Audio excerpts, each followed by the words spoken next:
16 Angler. Let's go. 8 Boote. Feuer frei. Spektakuläre Artenvielfalt. Das ist Angeln in Norwegen. Giganten, die alles fordern. Pulling line, Mario. Kescher auf jeden Fall. Und ein Pokal. Der YPC Salt wird präsentiert von Kingfisher Reisen, Ihr Partner für anspruchsvolle Angelreisen. Hearty Rice, feel the difference. Und die Anglerschmiede. Angelschein einfach online machen. Herzlich willkommen zur 8. Folge des YPC Salt und damit zur entscheidenden Folge in Gruppe B. W1 und Westin liegen vor allem deshalb vorne, weil sie bereits 2 bzw. einen Halbbutt in der Wertung haben. CWC und Okuma kennen Butt bisher leider nur aus dem Training oder aus der Fußball-Bundesliga. So, und ihr seht, hier vorne das rote Seil geht ins Wasser. Wind ist relativ stark und deswegen haben wir jetzt unseren Driftsack reingeworfen, um die Drift eben zu verlangsamen. Gerade beim Werfen ist es ganz angenehm, weil ich werfe praktisch jetzt immer so vors Boot, habe dann ein bisschen Zeit, wo wir auf den Köder zutreiben und dann geht er langsam hinter uns und ich habe eine etwas längere Hangtime, sagt man, also eine längere Phase, wo er sozusagen schwebt. It's nice to have Halibutty hands. Smells good. This backwards casting is gonna feel in my abs. Ja. Aber es ist wahrscheinlich ein Dorsch. Nächsten Dorsch. Schöner Fisch. Wieder auf den Aal, Sandaal. Also wir hoffen auf jeden Fall, dass das jetzt auch vielleicht die Pollachs tun werden, weil Dorsch und Seelachs, die Hammer. Nice. It's a cod, oder? It's actually a cold fish. I wouldn't want to be here if I were you. You can get eaten, you know that. There we go. Cold fish. Oh, bye bye. Are you ready? Yeah. That's Daniel. This is pretty fun. Whoa! 86. 86. Quick release. Nice cod. Bye bye. Da ist auf jeden Fall auch Bewuchs und da stand auch Fisch dran. Ein wunderschöner Dorsch. Jetzt aber ein Dorsch. Ein ganz, ganz schöner roter Tangdorsch. Wahrscheinlich zur Abwechslung mal wieder ein Dorsch. Oh ja. Und wieder ein roter. Not the right one. Cold fish or cod. I saw it on the sonar. Small collie.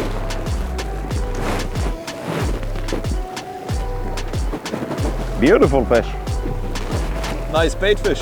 You don't know how much I would have smacked that one and wanted to drift it over a deeper ledge. But if they are there, the bigger ones are there as well, the bigger halibut. Yep.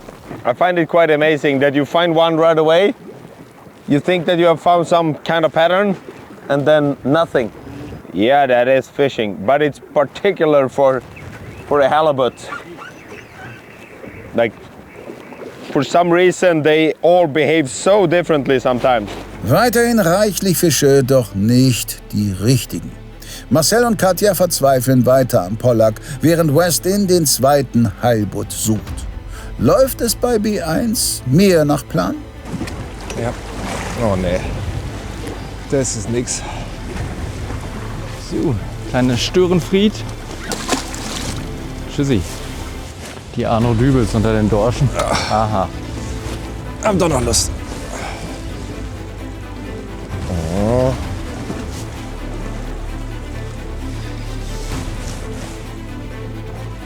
Ja, der könnte besser sein. Aha. Ist doch schön. Uiuiui. Ja, hallo. Eieieiei. Hä? Hallo? Sprichst du mal ein bisschen? Oder? Was meinst du? Ich sage, erzähl mal ein bisschen, was passiert hier? So. Jetzt ist hier ein etwas größerer eingestiegen.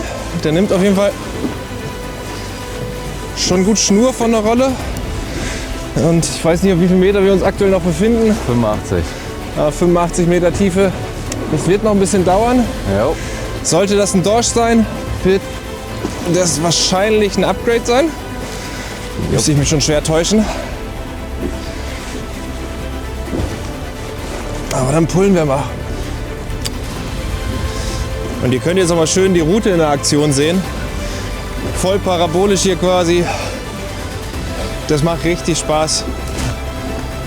Auch wenn zugegebenermaßen dieses schwerere Angeln jetzt nicht mein Favorite ist. Unter dem. Aber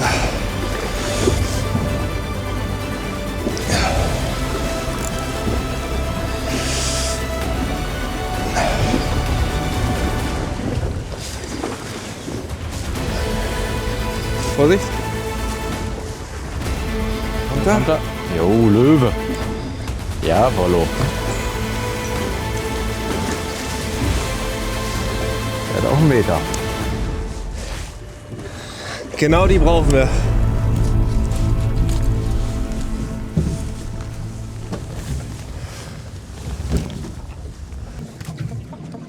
Meter 1. Meter 1. Dann zeigen wir noch mal. 101 cm haben wir jetzt gerade schön gemessen. Der bringt uns, wenn ich mich recht erinnere, 16 Punkte nach vorne. Das sind genau die Punkte, die wir noch haben wollten. Der Plan scheint aufzugehen. Und wenn wir jetzt noch einen dieser Größen uns fangen können, dann können wir uns wieder dem Pollux widmen. Da wollen wir eigentlich noch ein, zwei größere ins Scoreboard bringen. Aber das tut jetzt schon mal richtig gut. Also, weiter geht's. So, das tiefe Rumrühren, das kann man immer nur eine Zeit lang machen, weil zum einen macht es keinen Spaß, zum anderen kann man die Fische nicht so gut releasen. Da muss man schon genau gucken, in welcher Tiefe man die dann gefangen hat und in welcher Kondition die sind. Außerdem macht es nicht ganz so viel Spaß wie flaches Angeln und wir brauchen ja noch zwei größere Pollux. Das ist jetzt der Plan. Flachangeln kann man alles releasen und Pollux. Arriba. Wo ist der Fisch, Herr Kapitän? Der Fischfinder findet. B1 kann mit einem Meterdorsch die Führung ausbauen und widmet sich nun den Pollux. Das tut auch Okuma. Jetzt an neuer Angelstelle. Der ist da richtig reingepfeffert. Der ist da richtig reingeballert. Ja, ist wieder ein Dorsch. Oh Gott. Richtig schön reingeballert. Schöner, toller Fisch. Wieder so ein schöner Dorsch, aber nicht ganz so groß. Wir haben zwar gute Seelachse, wir haben auch schöne Dorsche. Wir gehen jetzt auf Heilbutt und wenn wir da den einen oder anderen vielleicht bekommen. Gut, dann let's go. So, ganz kurze Heilbuttpause. Hier vor uns ist einer der wenigen Pollux-Spots, die wir hier, ich sag mal, auf der Seite des Reviers gefunden haben, wo wir Bisse hatten. Und da wir keinen Trainingstag mehr haben, würden wir zumindest gerne für ein potenzielles Finale wissen, ob hier noch Pollux ist. Und im Idealfall währenddessen natürlich auch einen unserer 70er Pollux noch upgraden. Weil der eine, den ich hier dran hatte, fühlte sich recht gut an, habe ich natürlich verloren. Aber genau, kleiner Sandy Andy und jetzt schauen wir mal.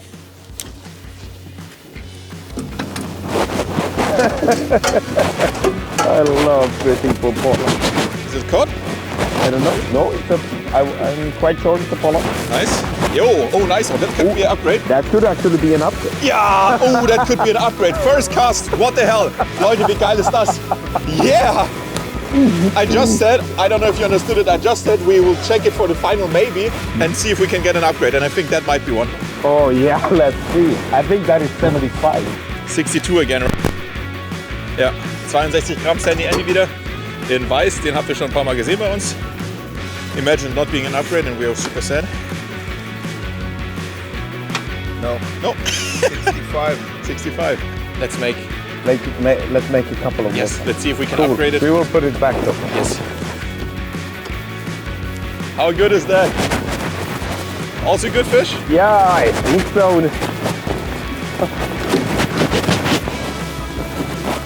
Not an upgrade, but again another a nice one. 65 Okay. centimeter plus.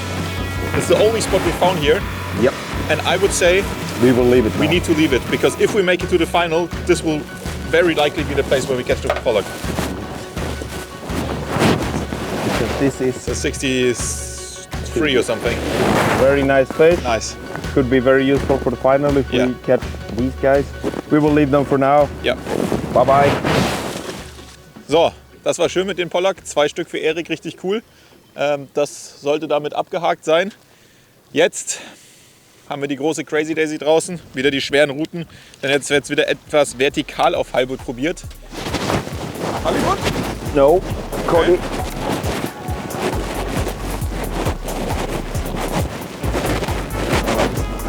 I got really nervous there. Eric is on fire today. I was really like surprised first because I only had one of these fast like bites, Ja. and then I thought, oh, this is a halibut just ripping the tail. And then when it got just heavy, I thought, wow, we got it. Westin plant schon fürs Finale. CWC ist davon noch weit entfernt, auch wenn sie heute viel Fisch fangen. It's a cod. Look. I will just check this one a little quick. It's a 80 fish. Make a quick release on this one. 80 something. See you. What the fuck is the problem? You got one? Yeah. What do you think it is? Does cold. it feel good? Yeah. And it's hooked behind the gills. So, just a quick release on this one. So, sind wir beim Pollack-Angeln angekommen. Fischen hier so zwischen 10 und 20 Meter im Schnitt. Gucken immer, dass wir irgendwie Strukturen haben, an denen wir uns entlang hangeln. Pollacks mögen einfach so richtig steile Abbruchkanten. Und ja, fahren ein bisschen rum, suchen ein bisschen, dass wir nicht im Nirvana angeln. Und versuchen uns möglichst gut an den Dorschen vorbei zu hangeln, dass wir auch den Zielfisch fangen und nicht die Dorsche, die überall sind. Du hast Dorsch gesagt, bevor deine Route krumm war.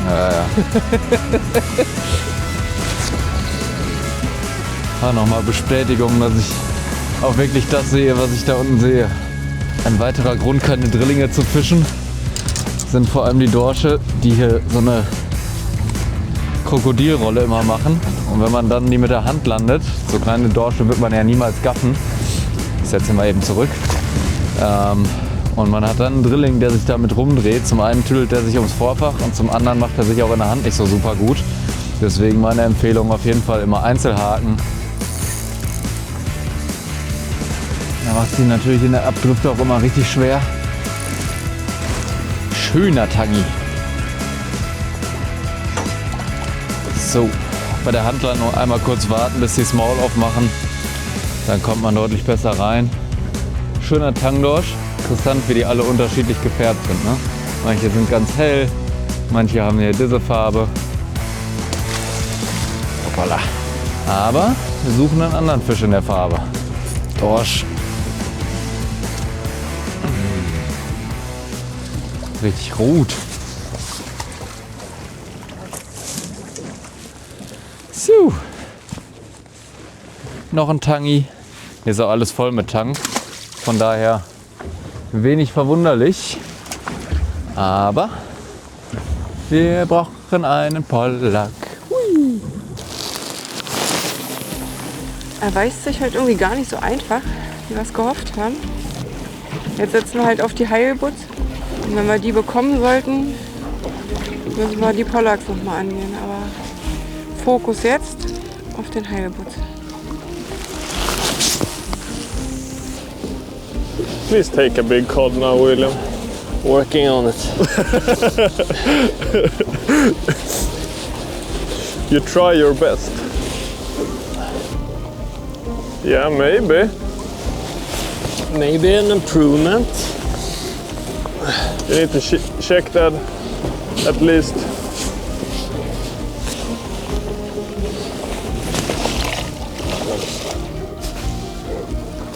$76. Ah, No improvement, but we caught him. Bye bye, my friend. Cool.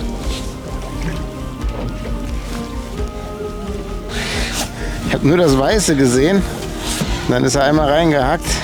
Ja, ein Dorschi.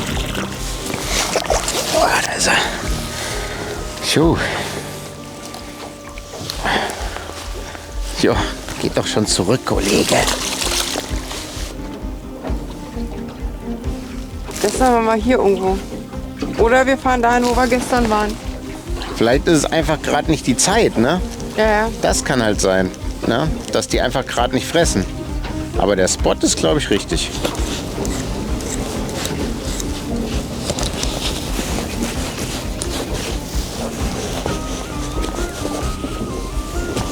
Hey, cold. Yeah. Har det hänt?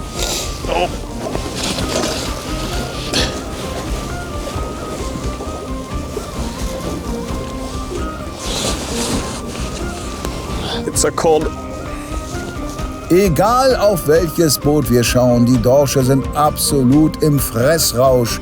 Nur bringt das den Teams so gut wie gar nichts. Pollacks und natürlich Heilbutts wären an Bord deutlich erwünschter. That short moment when you don't feel your shot anymore. Yeah, that's a very good So moment. exciting. Because you never know how heavy it's gonna be when you set the hook. This time it wasn't that heavy.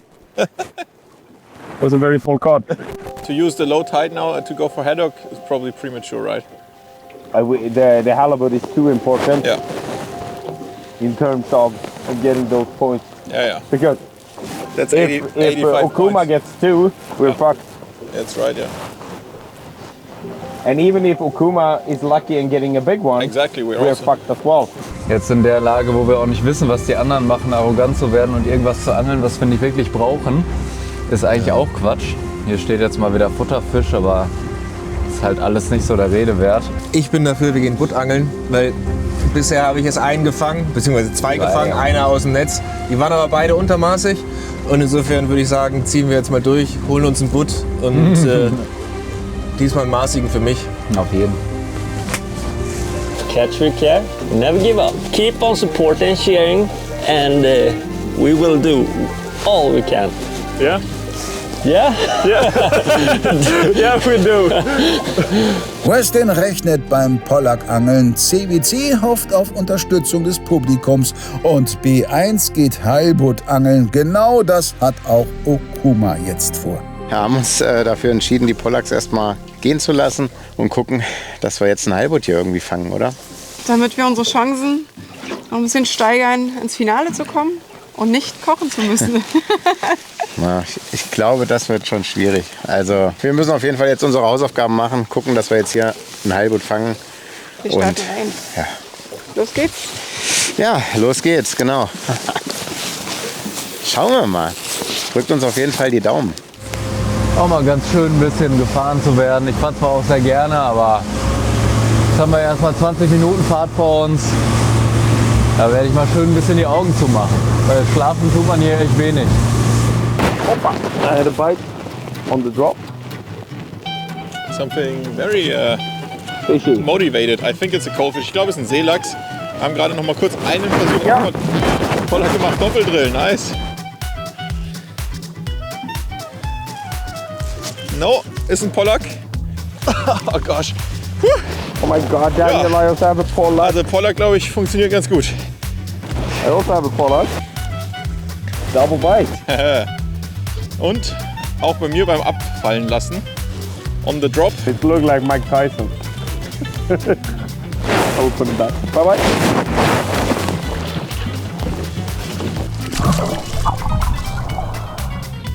Haha, sehr cool. Ich glaube, Pollack haben wir jetzt hier 2 Ecken gefunden. Ich denke, es wird auch so ein 60er gewesen sein. Wir können jetzt sicherlich hier den Platz jetzt plätten, sage ich mal, um noch irgendwie ein Upgrade vielleicht um 1, 2, 3, 4 Zentimeter zu bekommen.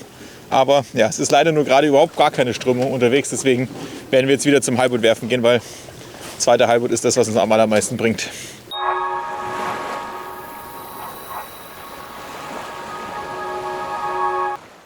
Du bist jetzt auf den Geschmack gekommen und willst auch das erste Mal nach Norwegen fahren, dann ist Kingfisher Angelreisen der richtige Ansprechpartner für dich.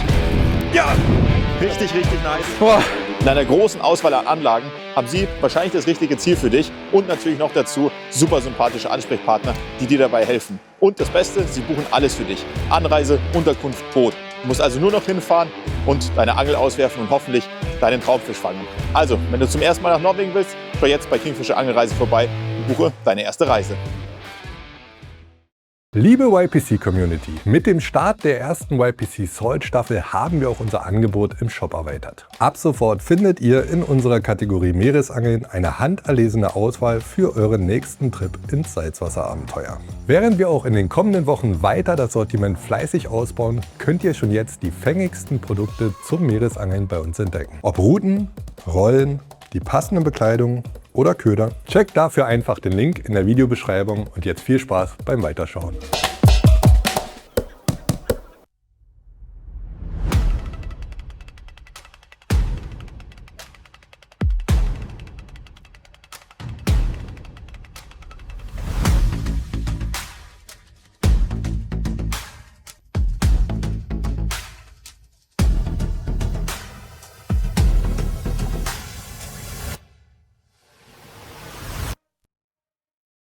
Jungs und Mädels, die neue Rudeserie von Zack Fishing, Momentum. Die Rute kriegen einen kurz oder lang, leicht oder schwer, Spin oder Casting, also da ist wirklich für jeden was dabei. Dieses Teil ist qualitativ echt hochwertig, obwohl die Rute wirklich weniger kostet, wie wahrscheinlich jeder von euren Kumpels schätzen wird. Momentum Rudenserie, what else?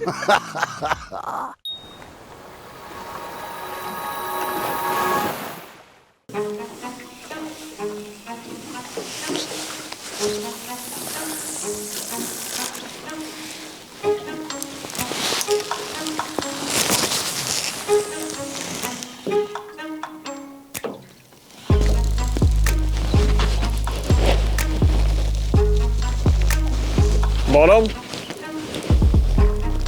Yeah, fish. Fish? Yeah, halibut. Oh, it's a nice Are you one. sure? Yeah. Oh, it was taking so hard.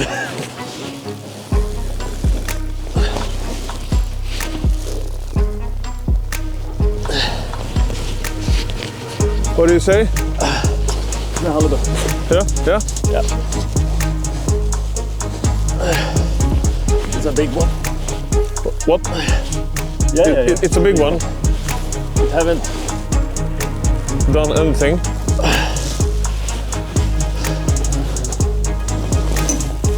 Oh shit. Take it easy. Was a nice strike? Yep.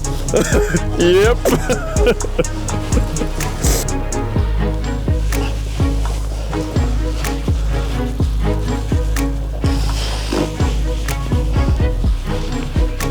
Let us see it, please.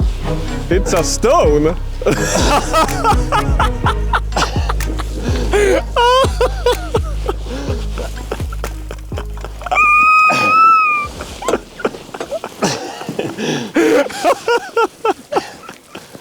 It's a big stone on a kelp.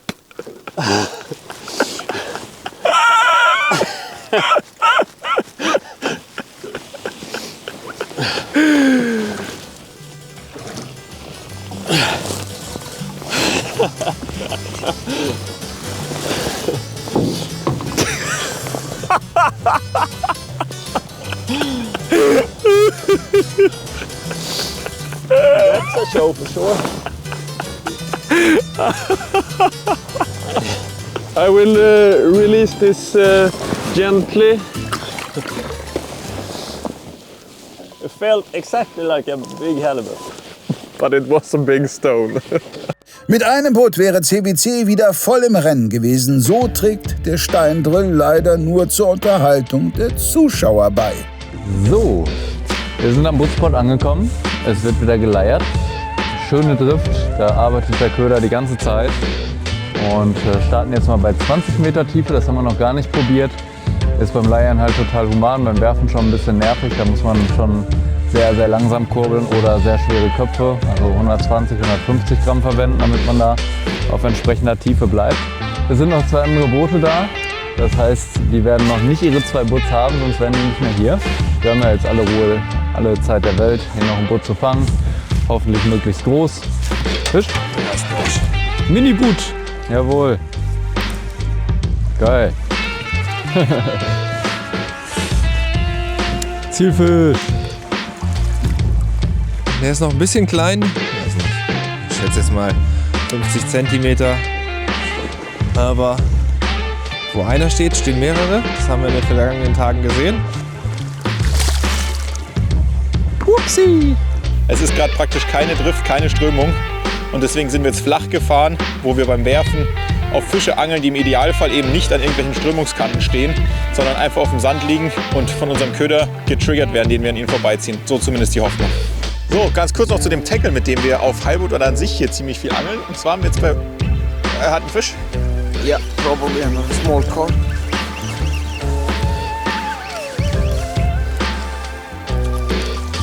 He was hungry.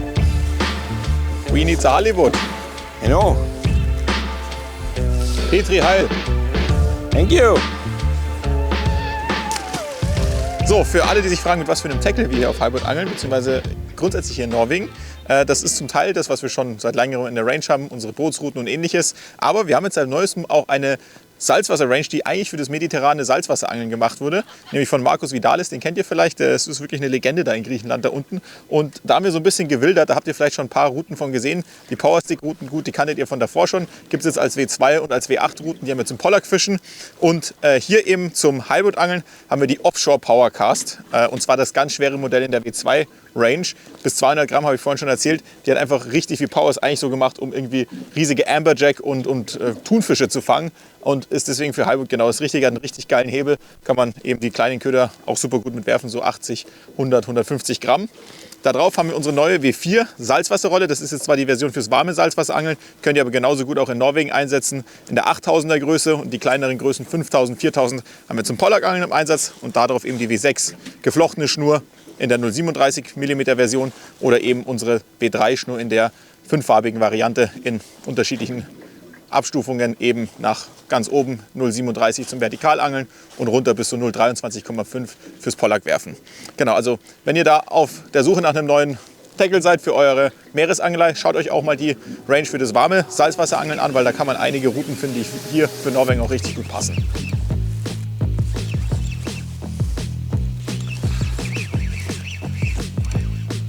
There he comes. He's beautiful.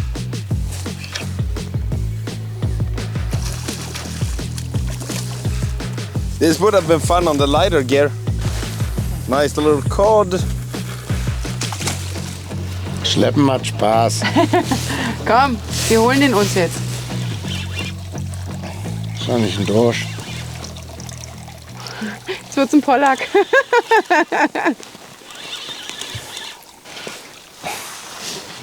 Ein Dorsch. Da ist er. Mal wieder ein schöner Dorsch. Schöner Fisch hier. Dankeschön. Wir überlegen gerade, ob wir wieder zurückfahren zu dem letzten Spot.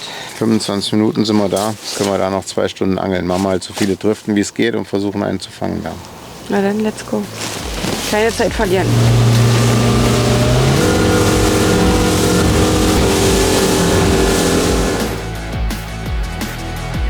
Nice! Not the same one, it's another one. It's too small. It's a nice cod. Nice. Good job, mate.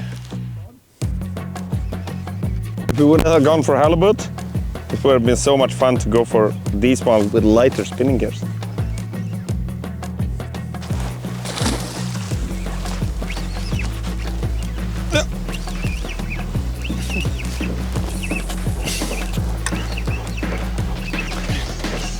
Die Dorsche. They actually fight pretty good. In the shallow water. On the shallow water, yeah.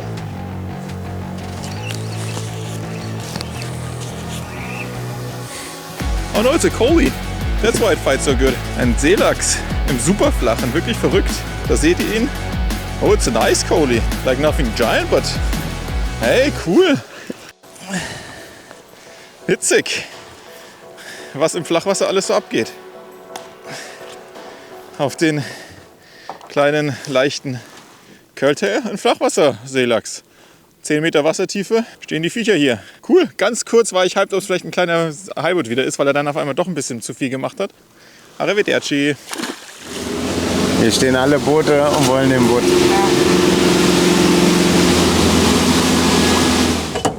Wow. Ist schon lustig genug. Überall Kanten hier, ey. Team Leuchtfolie an Team Okuma. Sag mal, haben die Butt auf den Ohren oder was? Team Okuma, seid ihr noch bei Bewusstsein?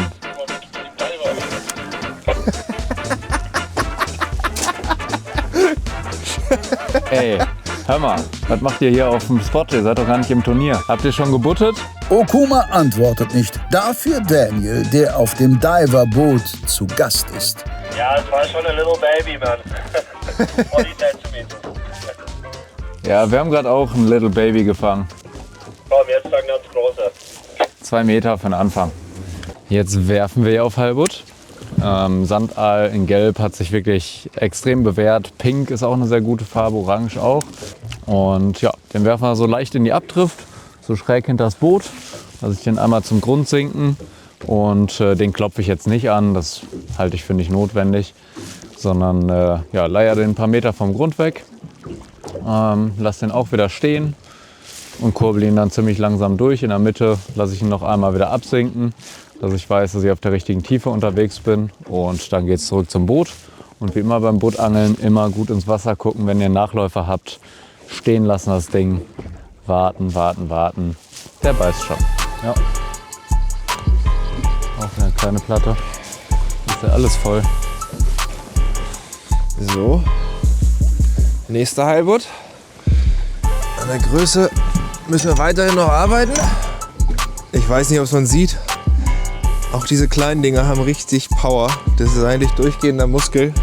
Und wenn die anfangen sich zu winden, dann hilft nur noch Schwanzwurzel festhalten. Und ansonsten sieht das ein bisschen zappelig aus. So, den verarzten wir schnell. Dann holen wir schnell den Haken raus und dann gucken wir, dass wir noch einen größeren finden.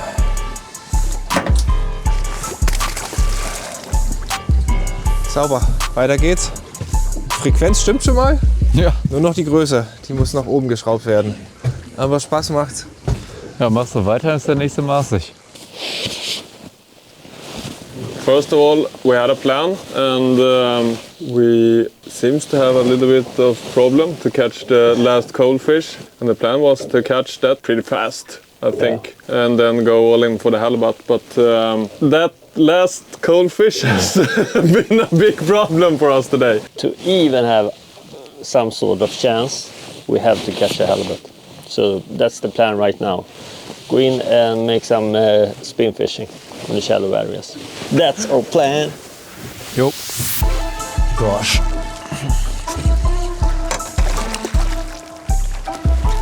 Hör auf. Ist eh ein Dorsch. Ab. Ja, war ein Dorsch. Ist ein Dorschschwarm hier gerade unter uns. Noch einer.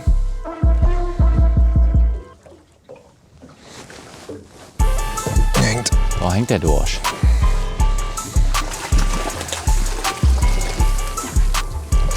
Der schafft's doch eh nie in Film.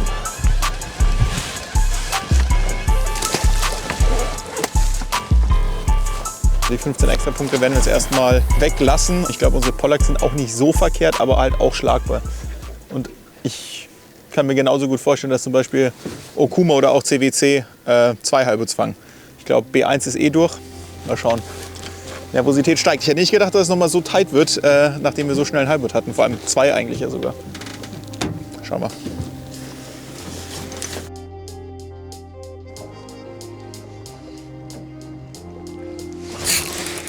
Jo, müsste Butt sein. Jo. Er ist noch nicht wach, aber ist Butt. Maßig aber. Geil. Auf den Christian Wienecke Gedenk-Sandaal. Am eigenen Spot ist immer noch mal ein bisschen mehr wert. Ja, ich glaube, so groß ist er doch nicht. Oh, das war ja ein kurzes Vergnügen hier. So, keine 80. Egal, trotzdem. So geile Fische. Aber bevor wir den noch länger quälen hier, lassen wir den schnell schwimmen. Okay. Geil.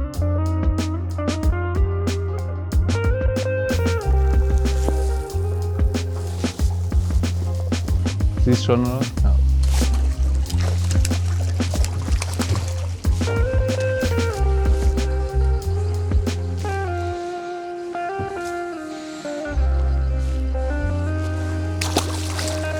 Tschüss. Wir versuchen es weiter.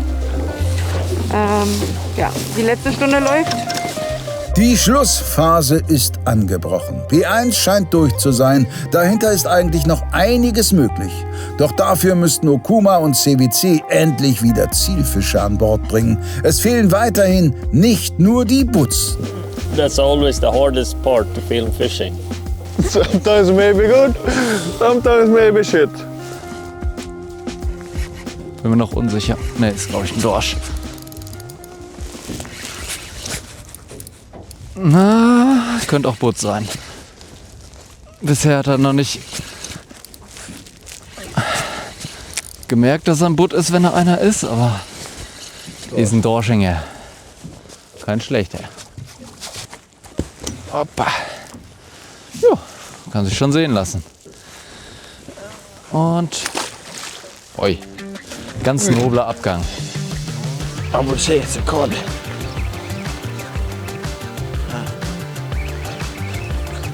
Quite sure it's a cod. Kurva. Oh, felt so good on the long line. You can see the line as well twitching. Ja. Come on.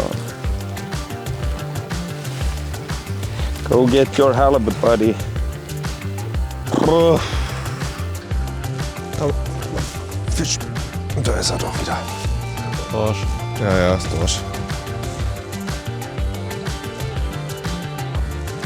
Obwohl. Könnte auch ein Butt sein. Kleiner. Dorsch. Nächster schöner Dorsch. Ein Riese. Aber macht Spaß. Die Kollegen kommen als Beifang, wie ihr gesehen habt, echt häufig. Wir haben jetzt noch eine gute Viertelstunde, 20 Minuten. Wir versuchen noch mal ein Butt rauszubekommen. Und dann schauen wir mal, was bei rumkommt.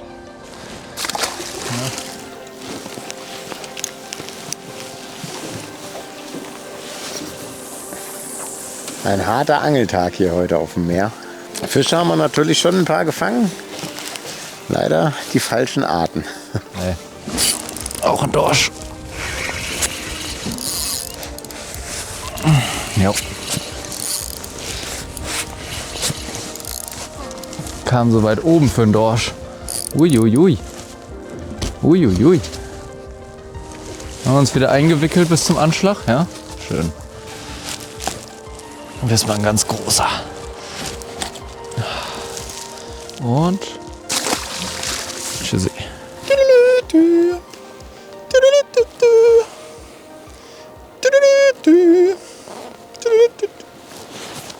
What are you doing? Helvete. I want to break free from the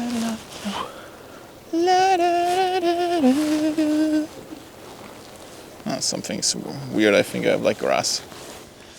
So, letzter Wurf des Tages. Noch einmal locker machen. Letztes Mal hat das ja ganz gut funktioniert.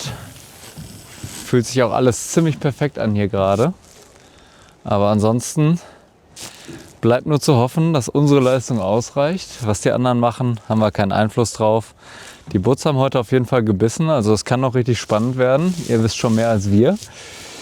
Imagine getting a bite now and it's a cod. I would probably smack it on the head.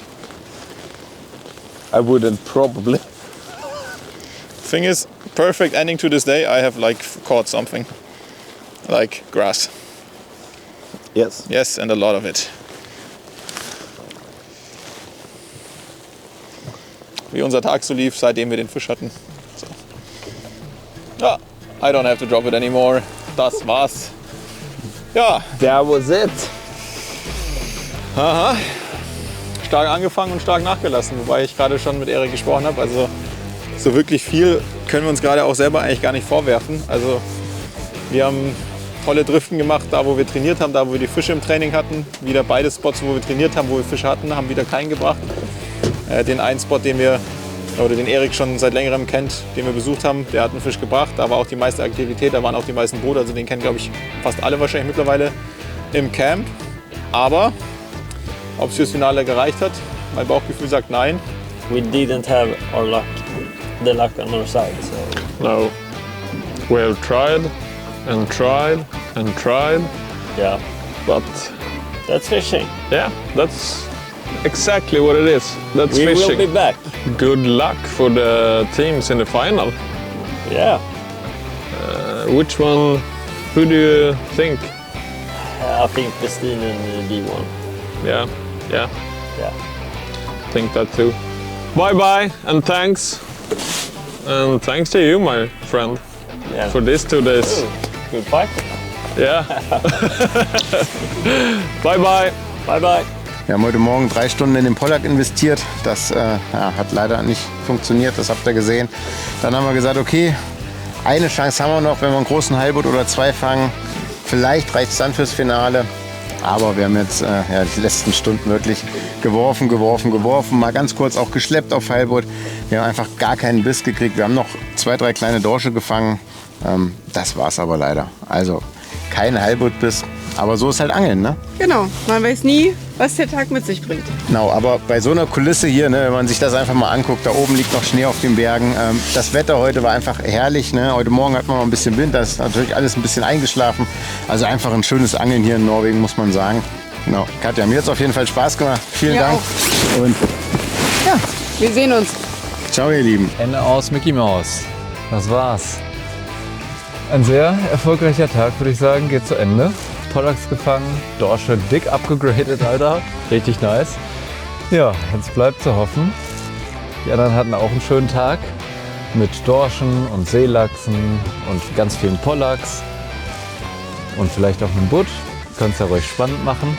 Kann nur hoffen, dass unsere Leistung ausreicht. Definitiv. Und ja, jetzt fahren wir mal zurück. Vielleicht hängen wir Jochen noch schnell einen Dorsch ran. Und ansonsten sehen wir uns gleich bei der Ergebnisverkündung. Ciao. Danke euch. Ciao, ciao. So, lady and gents, firstly, thank you for being part of our very first YPC Salt. I hope you all enjoyed it. We had 2 really interesting days of fishing. And before I come to the results, I just want to remind you all that the 2 teams that do not qualify today have qualified for our catch and cook competition that we're going to be having. So it's not over. And obviously the other 2 teams are going to be fishing in the final. Also nur ganz kurz mal auch auf Deutsch. Für diejenigen, die es nicht geschafft haben, ihr seid auf jeden Fall bei unserer Catch and Cook Challenge dabei. Und die anderen beide Teams sind im Finale. Yeah, like I said, we had 2 exciting days of fishing. The first day we had a real highlight with Team B1 Boat Center that managed to catch a really nice halibut of 1.10 meters. And generally had a really good card, and you guys were quite far in the lead going into the second day of fishing. So it was pretty clear on the second day that something special is going to have to happen for the other teams.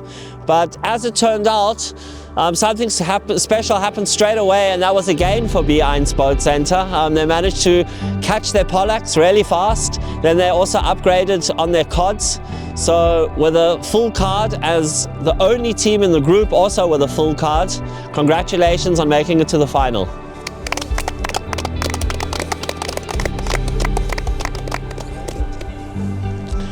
Yeah, then we have 3 more teams left.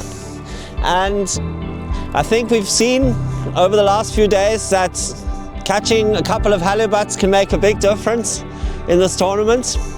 And so all the teams, I guess, were really trying to do that. In the end, Team Western managed to catch one. Congratulations, and with it you managed to make it as second place also into the final. Also, great job from Team CWC and from Team Akuma.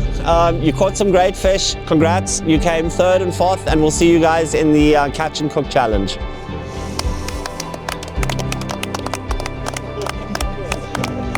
So, we see you guys in the final. Well done. Nicht immer schreiben die Fangergebnisse ein Thriller-Drehbuch. Hier in Gruppe B kam trotz vieler Fische leider keine Spannung auf. Zu ungefährdet konnten B1 und Westin ihre Finaltickets lösen. Ganz anders wird jedoch das Finale ablaufen. Ich garantiere euch Spannung bis zum letzten Wurf. Bevor am Donnerstag die Ausstrahlung der Endrunde beginnt, haben wir am Dienstag noch etwas ganz Besonderes für euch. In einer Bonusfolge verarbeiten 3 Teams, die es nicht ins Finale geschafft haben, gefangenen Fisch zu köstlichen Fischgerichten und kämpfen dabei um einen Kulinarikpreis. Das solltet ihr euch auf keinen Fall entgehen lassen. Bis Dienstag also. Ciao!